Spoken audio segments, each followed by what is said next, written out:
Welcome to I Love My HBCU ? The podcast where we express our undeniable love for HBCUs, but where we are also not afraid to address a few tough questions. So, sit back, learn a little, love a lot, and rep your HBCU.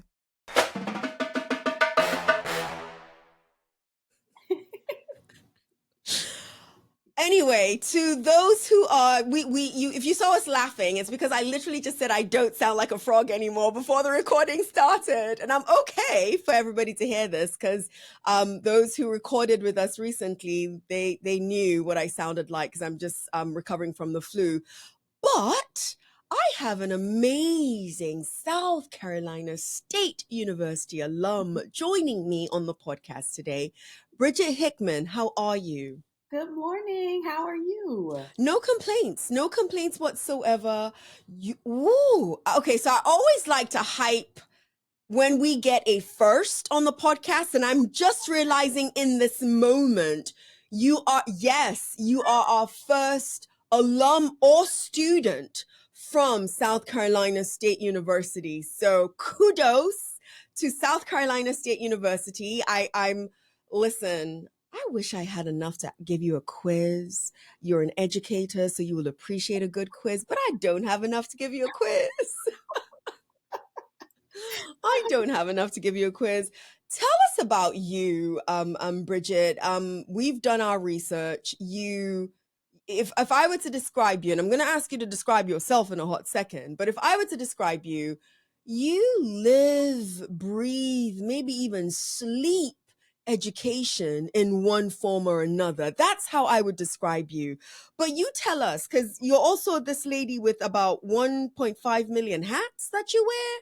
Yeah. So how would you say what Bridgette Hickman does? Yeah.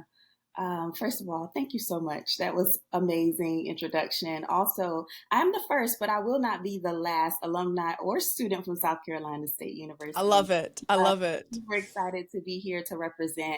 My name is Bridgette Hickman, and I am, I think I would describe myself as, for lack of a better thought, because Beyonce did just win the Grammys, a Renaissance woman. Okay. I do many of things. I am first and foremost an educator. I've been an educator for about 20 years. Wow. And like you said, I do 1.5 million things, but my core focus is to really educate and give experiences to students that oftentimes don't have a chance to have those experiences. My HBCU experience was unique and cultivated in rich legacy and history. And so I just want to pass that on to the next generation in many different formats. I love it. I love it. We're gonna talk about education quite a bit on this episode, for several reasons. For one of the reasons, our current president of the United States of America has selected a very interesting choice as a Secretary of Education.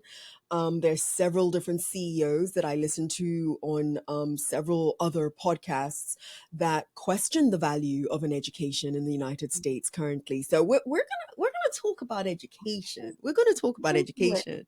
But before we do, you have something called the HBCU Youth Week Experience. Yeah. And I want to hear a little bit more about it, if you don't mind. Oh. I want to hear a little bit more about it. So about 4 years ago, I was working in an elementary school as an instructional specialist, and one of the educators in the building came to me and talked about my HBCU.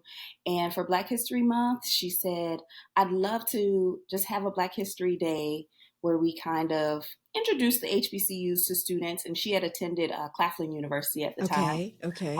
And so, or she was an alumni rather. And I said, oh, we should just make it an entire week.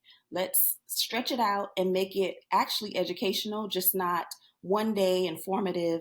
And so I created an entire week of where culture, arts, history, and literacy combined, and literally the HBCU Week Experience came alive. And so it's really an opportunity for students in grades K through 8 to be exposed to HBCUs through this experience. And they Hmm. learn about it in many different ways. So we work with teachers and we work with students. And then a culminating experience after they have learned everything throughout the week is for them to have a mini homecoming experience. And when I tell you the light bulbs, the eyes sparkle, the kids, if they've never heard of an HBCU, they all of a sudden are now on the way to an HBCU because the homecoming experience brings together the community members, and it really is a great chance for them to just see what it's like, the rich legacy and culture of HBCU. So that's the HBCU Youth Week You experience. sold me at homecoming. Like Yeah. the minute you said, and it culminates with the homecoming experience. And I was not raised in these United States of America, and I came to the US for college, and my first experience of a homecoming was being at an HBCU. And there's just I don't even think you can describe it to people. It's why I love the fact that the title of this program of yours is the HBCU Youth Week Experience. They have to feel it. They They have to have feel it. to, Absolutely. yeah. I love that. I love that. Listen, it's you said that it started 4 years ago. You said it started within as a commemoration, if you will, of Black History Month. Is it always in the month of February? No. So, what we often do is work with organizations, any youth serving organization, to bring it at any time of the year. I love Because that. I think it's important that we note that Black history, even though that's 1 month, we're making history constantly, right? We are constantly in need of sharing this experience and exposure with our students all throughout the year. A really big time for it is Black History Month, but we'll do it anytime. A National HBCU Week from the White House is in September, and so a lot of times organizations will do it then, but it's really important to share with students all throughout the year. Bridget, did you see me nodding my head so Yeah. hard that my neck literally almost fell off? I love everything you're doing, number one. But I also truly, so we posted, I love my HBCU question mark posted on our LinkedIn page this morning. We're recording this February 7th, by the way. So this is during I'm sorry, Black History Month. Yeah. But I questioned why that's the 1 month that we do all the performances Right. of Blackness, and others can do that for us. But Bridget, last time I checked, you were Black January 31st, Yep. and you're still going to be Black July 11th, Yep. right? So Absolutely. last time I checked, I'm same here. And so I don't criticize anyone who celebrates it, not at all. But I do have an appreciation for those like you who you're going to have the HBCU Youth Week experience at almost any given At any time of the given time. year. Yes, right. I love it. I absolutely love it. Can I throw another one at you? Yeah, let's do it. Okay, because again, guys, you heard me say earlier on that Bridget wears 1.5 million hats. She's a Black woman, so of course she does. That's right. Um, Connected, be connected. Tell me about that. Again, you're going to notice a theme of education, a Yeah. theme of pouring in with a lot of what Bridget does. I'm curious, and I also love the way you spell it. Be connect. So the connected, Yeah. ed at the Yeah. end, education. Okay, tell us Very, about be very connected. intentional. Very intentional. As an educator, I feel like it is my responsibility to share with whomever I come in contact with. The importance and the value of education and programming. And so, with Be Connected, my co founder and I, we created a solutions firm for educational organizations. It could be a nonprofit, it could be any youth serving organization that needs professional development and or workshops, training, keynote speaking, any of those types of things to talk about the culturally relevant part of belonging in a workplace. And that could be a school. It can be, like I said, it can be any organization, but it really is a great opportunity for us to talk about leadership and how everyone wants to belong. So it's a really great organization, and we work with a lot of organizations that have that in their mission and want to pull that vision out of their workers. Can I share something really important about everything I just heard? I can't help myself, and I don't think I'm the only one. It's 2025. We have a new president in office, and we have a president who, within his first, hasn't even been a month yet. Has it been a month? It's coming up on a month shortly, but it has not been a month yet.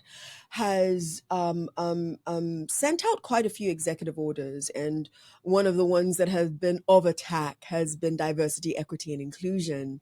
And what I heard with Be Connected is, dare I say, an extremely effective way of addressing the fact that everybody wants to feel like they belong wherever they are.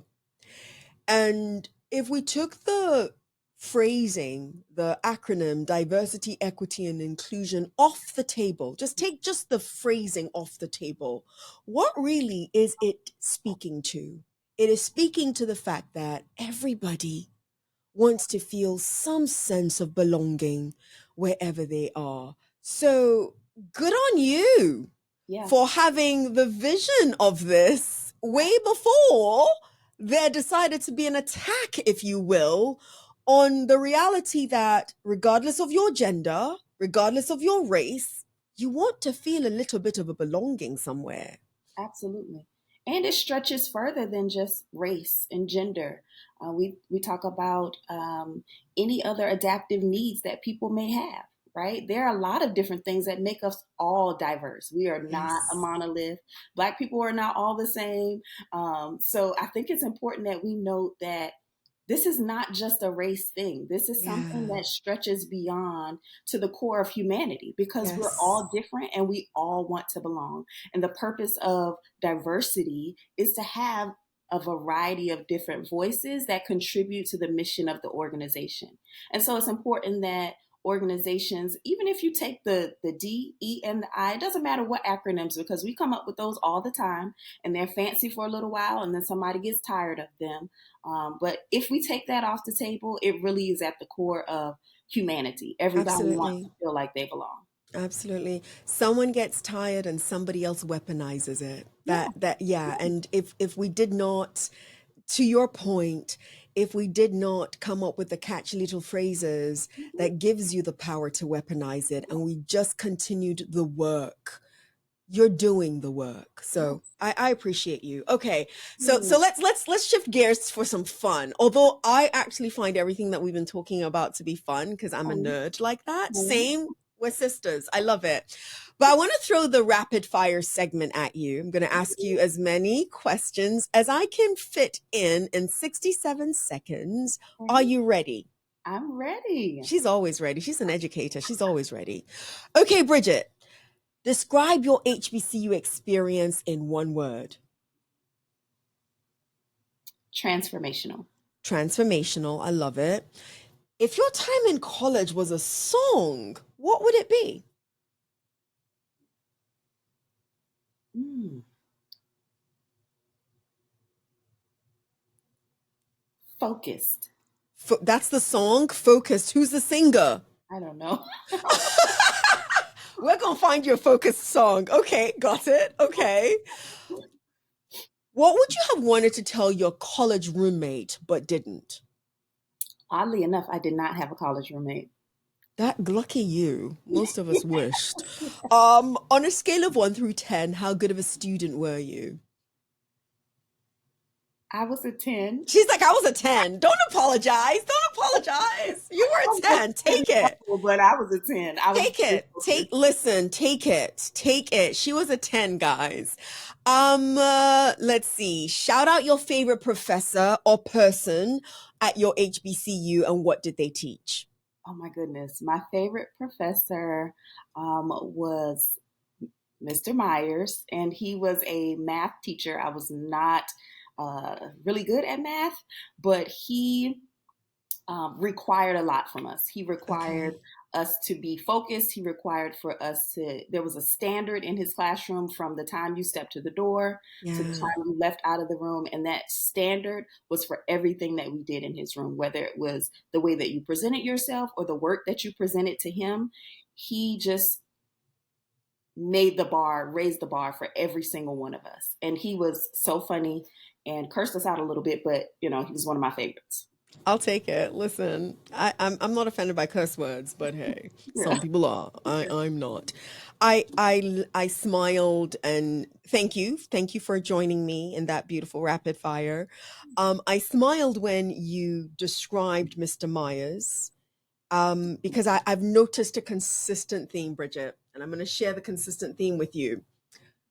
I'm noticing more and more when I ask all alum the exact same question. And whenever they mention a professor, they never give me the professor that coddled them. Hmm. They always, without fail, give me the professor that was tough on them. Yes. And what I've noticed as a pattern is whilst we are in college, we are tough on the ones that are tough on us, Hmm. and a little bit more appreciative of the ones that are coddling us. Hmm. However, once we become alumni, it changes. Yes. I've noticed without fail, you can go through every last one of our episodes. When that question comes up with alum and they happen to mention a professor, they always add a version of what you just said. Yeah. And it's because they were tough on me. They required a lot. They had a standard that I wasn't always able to meet it then. But when I look back, I sincerely appreciate it. So to the Mr. Myerses of the world, thank you for continuing to do what you do, because I know, Bridget knows, all of us know, you don't always get the proper thank you at the right time. So thank you for all the work that you do. Bridget, you didn't go that far. You're from South Carolina. You could have gone a little bit away to North Carolina that's got, I think it's almost 12 HBCUs and a gazillion other what's it called, colleges, but you wanted to stay home. And I'm curious to hear what your college selection journey is. Why South Carolina State University? Okay, so it wasn't that I necessarily wanted to stay home, Okay. but I will say this. I have a couple of generations of HBCU legacy in Orangeburg. Okay. So my Okay. grandparents attended, one of my grandparents attended Claflin University, my grandmother, and then my grandfather attended South Carolina State College before it became a university. And so that was kind of the legacy. And also my parents met at South Carolina State University. Yeah, it's so sweet. And so it was really just a great opportunity for me to continue in the legacy. I'm the only one in my family out of four siblings to attend South Carolina State University. Oh, I also was a little bit bribed to go there because of the legacy in part of it. My dad is from Baltimore, and my aunt went to Morgan State, and she wanted me to go there. And then my dad went to South Carolina State, and he wanted me to go there. And so it's kind of a battle between the two of them, and my dad won. I of won't tell course. you what I got for it, but those that, Come if you on. know, you know. If you're not gonna give, you'll tell me after the recording. Afterwards, I'll let you know. Okay, okay. Because now I'm curious. Now I want to know what the bribe was. Now Yes. I absolutely And I want to had a know. full scholarship, so that worked in my favor as well. Absolutely. Yeah. Wow, you've got a couple of generations of HBCU legacy in South Carolina. I see a big sparkler on your left hand. And I'm going to assume that you are a Mrs. I N- am. Now, did you meet your partner at South Carolina State University? I did not meet him at South Carolina State. He did not attend South Carolina State, but after I graduated is when we met. Okay, Yes. okay, His okay. sister and I worked together, and we But funny enough, he did work at South Carolina State after we got married. Interesting. Yeah. Wouldn't that? So I've heard a number of stories. One of our junior associates at I Love My HBCU question mark. Her parents met at her current HBCU as well. I am yet to hear the double meet. And I'm looking forward for that story because I just think that'll be mind blowing and amazing all at once. But I'm yet to hear I was hoping you were going to tell me, oh my gosh, yes, I met my husband there as well. But no, I'm going to keep searching. There's going to be a guest out there that, There's a yeah. unicorn out there somewhere. Yes, there's a beautiful unicorn out there. I'm looking. I'm looking. What's the best part of you having attended South Carolina State?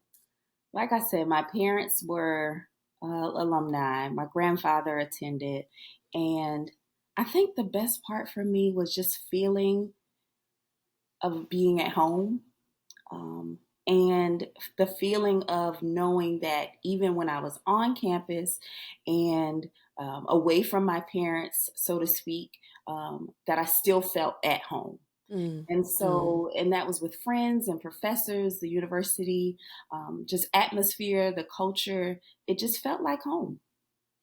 If you had a magic wand, Bridget, you are an educator and you've been one now for more than 2 decades. Yeah.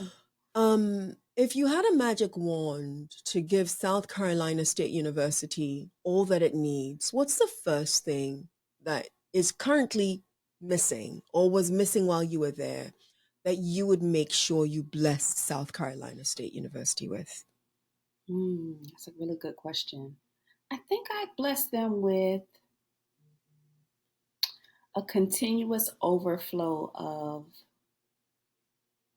legacy and lineage, like the opportunity for people to really know the feeling of being at South Carolina State. I blessed them with just a continuous overflow of students who know and who really have a genuine understanding of what it's like to be a Bulldog. I think that's really important that as alumni, we continue to give back in many different ways. And one of those ways I love to give back is by just introducing or exposing students to my love for my university and the joy that it brought me while I was there. You're good with words. Thank you.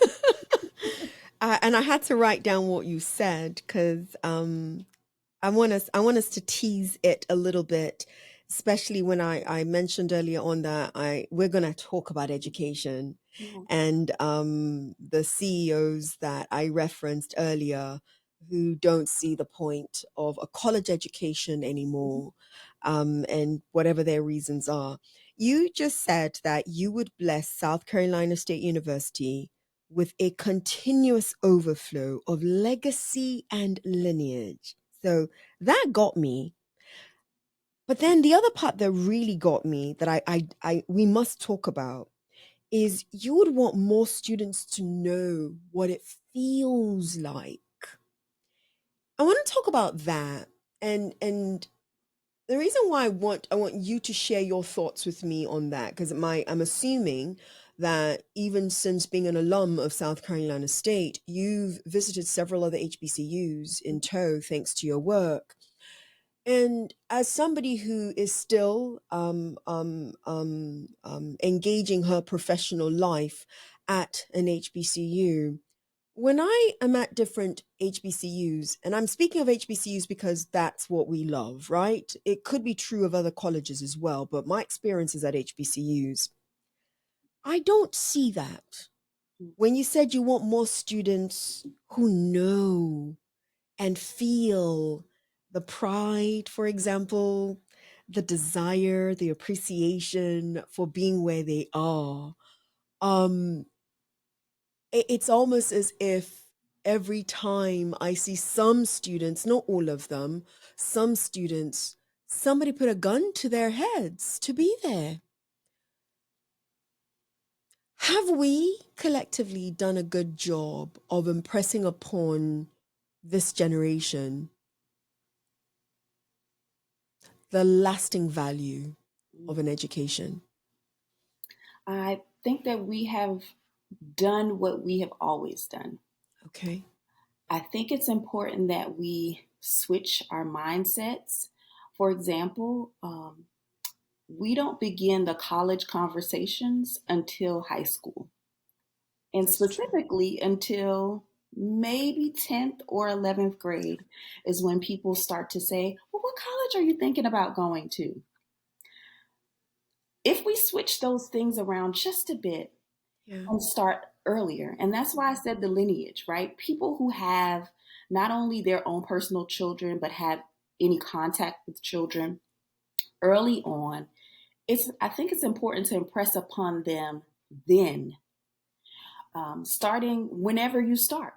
It could be as a baby, you're taking your baby back to homecoming. No, they don't understand every single thing that's happening and what's going on.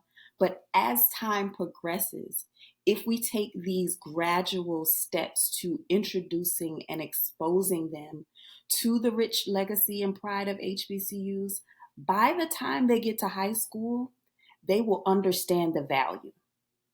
They'll understand and have more of a clear understanding of, now I know I want to attend this university, whether it be a HBCU or Or not, not. right? But I think it's important that we start earlier. We're starting too late in the game, and kids don't have time to process what's happening with themselves. Hmm. Hmm. So by the time high school comes, they automatically have to make a choice in 2 years to say, okay, I'm either going this way or I'm going that way. It's not enough time. Because Wow. think about it, even students like myself, when I went to college, there were students there that just went just because it was supposed to be, we're supposed to go. But Yes. then when you get there, you don't know what major you want to do. You don't know what, and I'm not saying you have to have it all figured out, but if we've started earlier, it gives them time to think about all of those things. So introducing them to HBCUs, colleges, careers, all of the things needs to start intentionally earlier. Wow. Wow. If I've heard it before, I have not put it together in my head. So, because I'm sure some people will be looking at me like, really, Dr. Tosin, you haven't heard that before. If I've heard it before, I have not put it well in my head the way you just put it. Because for me, the way you just put it is extremely powerful. The power for me is the why. So when you literally made the statement that we're giving them 2 years to just figure out what the next step is. And for many of us, including myself, especially if you came like yourself from families where you're not first generation, you knew you were going. It Mhm. was just a matter of where, right? But I don't, and to me, this is what I heard in your response that it has not clicked in my head until this very moment, is we don't discuss the why. Yeah. Why are you going to college? Yeah. Because I'm assuming that if we get into the conversation of the real why am I, Tosin, going to college? Why are you, Bridgette, going to college? It's got to be a slightly bigger conversation beyond what college are you going to, but what do I plan on doing when I get there? Why is that the next step? Yes. Everybody says it's the next step. Everybody says you can't do X and you can't do Y without a college degree. But why am I doing it? Yes. Wow, that Bridgette, that was powerful for me because I'm not kidding. It's never clicked that well. We know the what, we know the how, we know the when, but we're not discussing the why. Why are we asking everybody to make getting a college education their very next step after high school if we have not impressed upon them earlier, like you said, what it is their interests are and their engagements are and so on and so forth. um um I am not doing a shameless plug for you, I promise you I'm not. However, everything we just said to me goes to why the HBCU Youth Week experience is necessary. um and my hope is, I don't know what age range that you do it, and if there's a limit to the age range within which you do it, but I'm hoping that you are part of the answer to the problem that we have by doing it earlier as opposed to later. What's the age range? Yeah, so it's kindergarten. We work, yes, absolutely.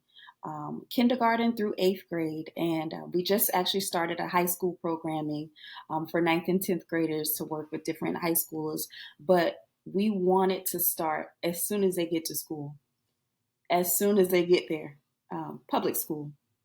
There are some schools that, we have Head Start and all of those things. And there are Head Start programs that have reached out to us that want to have those mini experiences as well, as early as we possibly can. There are family engagement activities that happen around communities. And so start as early as you can, honestly.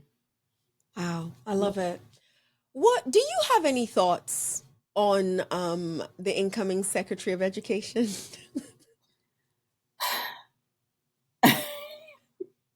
I don't really have any thoughts on it because here's the thing. I think a lot of times we think about what's happening at the top, but really we need to be focused on the kids that are right in front of us every single day. The kids that are in front of us, the teachers that are in front of us, that are in front of students, and how do we make education better for them? Yes, there are a lot of different things happening in the presidency and his upcoming cabinet and things like that. But really, if you're boots on the ground, you really need to be concerned about the things that are happening in your local schools, school districts, school boards, communities, so that you can, excuse me, so that you can change those things because they're going to do what they're going to do.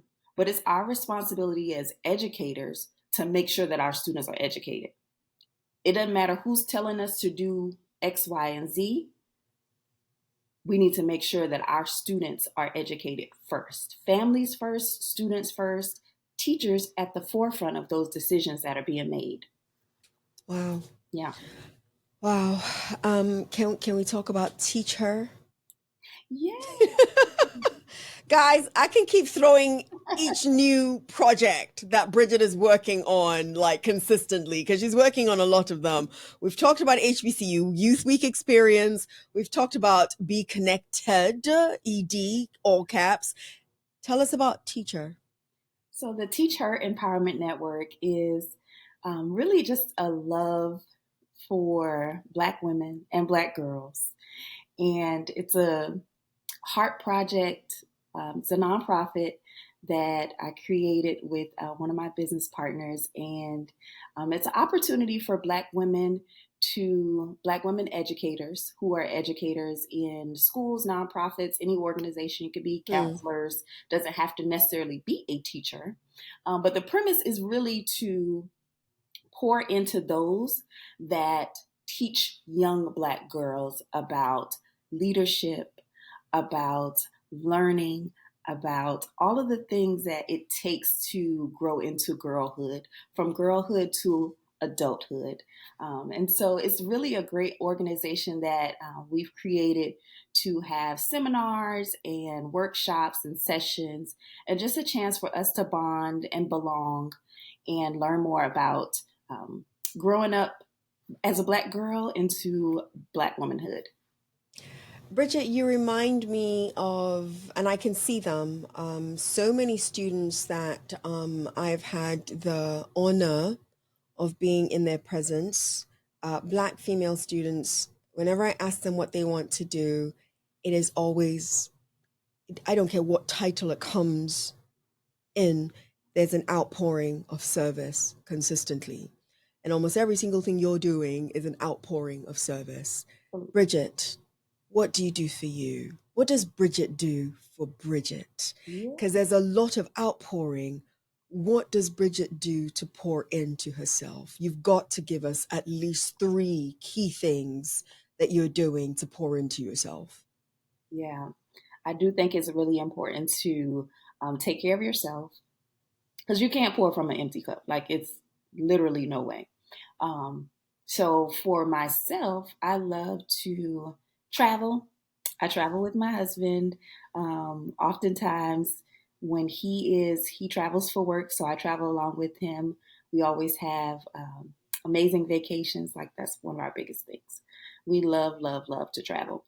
And then another thing that I do for myself is I have a spa membership that Girl. I keep on retainer, if you will. And so oftentimes just go and just decompress and do the Yeah. things that need to be done to take care of my body.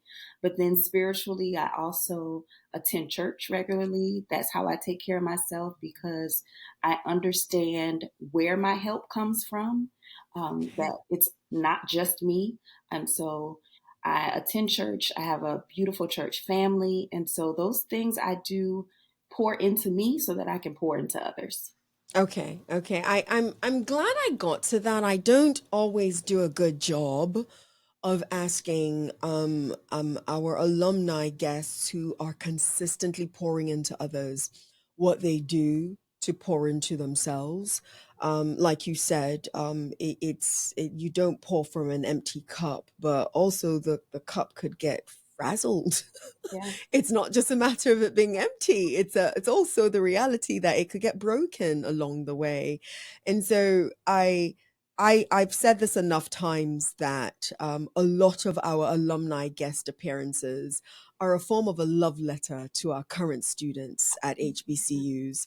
And I hope that all the Bridgettes who are putting all of those business plans together right now in college and thinking about all the ways they want to help everybody else, that they start just as early in figuring out how to make sure they're helping themselves as well.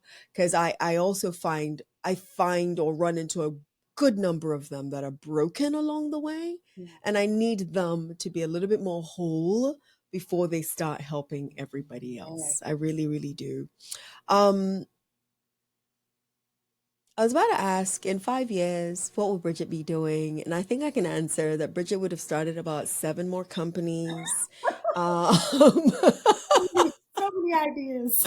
so many ideas. Seven more companies, all of them education filled, all of them very, very impactful. But no, what I do want to know from you though is if you could go back to freshman year Ooh, at South Carolina State University,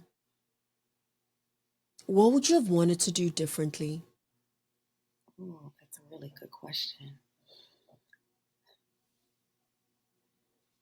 I was really focused when I went to school. Like I said, That's why the song she came up with is Focused, even though we do not know an artist with the song Focused, but I'm that's sure what she there is came one. up with. Go I'm ahead. sure there is one. But I honestly probably would have been a bit more social. I think Mm, I took the college experience because I was ready to I knew what I wanted to do. I had already worked at a daycare prior to me coming to college. And so I knew I wanted to be a teacher. I just took everything so serious. I wish I would have loosened up just a little more freshman year, been a little more social. And now eventually I did get there because I did meet a lot of great friends, my um, crew that I met. But I think freshman year, I would have just taken a few more chances and done a few more things differently. I love it. I Yeah. love it. So, Bridget, is there, as we bring this to a close soon enough, we've talked about a lot. We really have. Education has been our core. It is something that is close to both of our hearts. But I'm guessing that there's a thing or two that I could have brought up in the podcast that I didn't. And I want to make sure that you get an opportunity to share what that might be with our audience before we end this recording. Yeah. So one of the things that Tosin brought up was that I have many different things. And so one of the newest things that I am doing is I just wrote a book. It's thank Congratulations. you so much. I'm really excited about releasing my first book, and it is a amazing book for middle grade students to learn more about HBCUs. It's called the HBCU Crew. And the reason why I wrote this book is because there's a void in the middle grades reading literature. There are a lot of children's books that are, for our kindergarten through kind of fifth grade. But as a former middle school teacher, I taught sixth, seventh, and eighth grade. A lot of times they don't have a love for literature anymore because they can't relate to it, they can't connect to it. And so I wanted to write a book that they were eager and excited to read.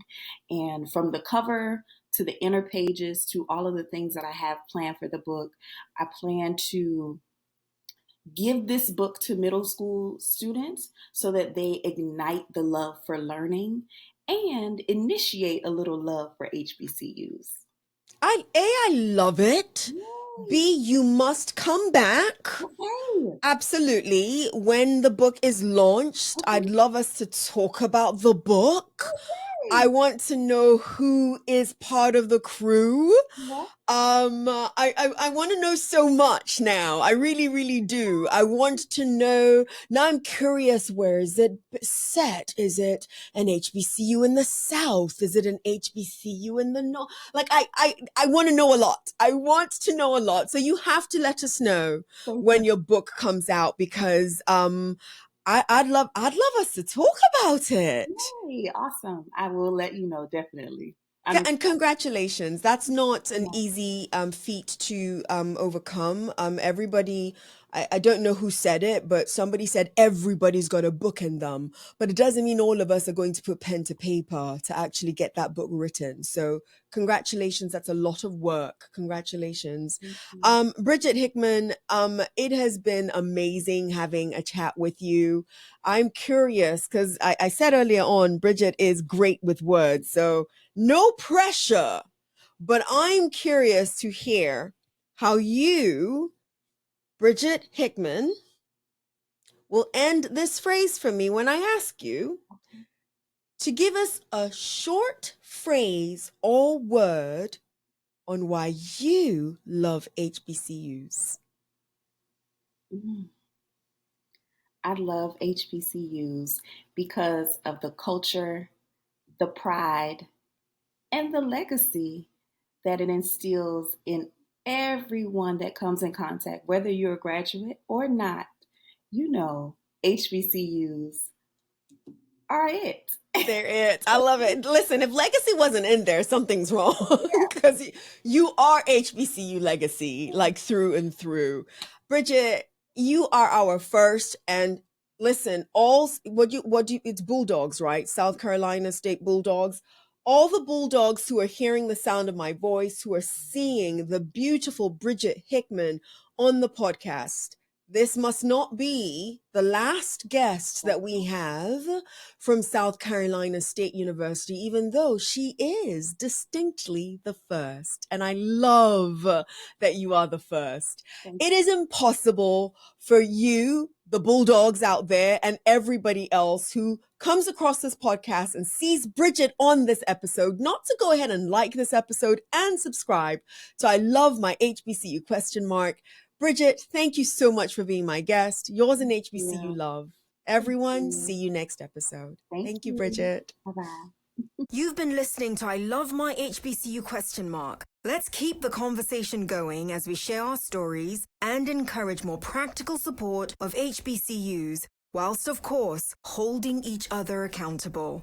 Don't forget to follow and subscribe for the latest episodes. Until next time, love and lift your HBCU.